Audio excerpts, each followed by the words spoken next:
À partir de janvier 2021, les passages aux urgences ne nécessitant pas d'hospitalisation feront l'objet d'un forfait d'un montant fixe qui remplacera l'actuel ticket modérateur, laissant à la charge du patient 20% du coût de ses soins.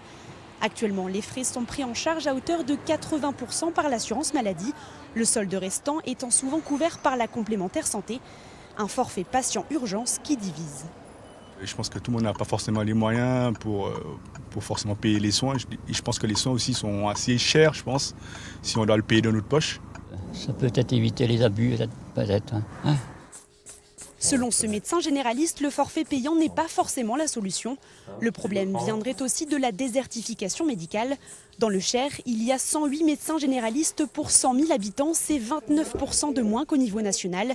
Décrocher une consultation en urgence auprès de son médecin relève parfois du défi. De toute façon, en ville, on est plus que saturé. On est tous déjà en surchauffe, on n'en peut plus, on est épuisé. On continue toujours dans ce même sens. Ce qu'il faut, c'est des vraies mesures concrètes, rendre la médecine générale intéressante, la valoriser.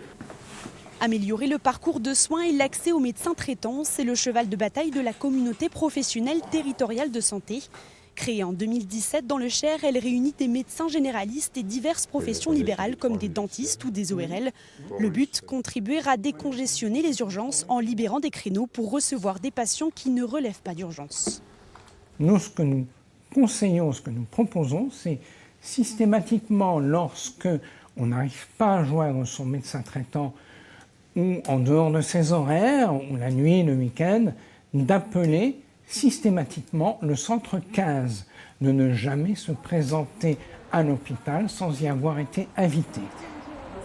D'autres mesures seront mises en place pour s'adapter aux besoins des patients et améliorer la coordination entre l'hôpital et la médecine de ville.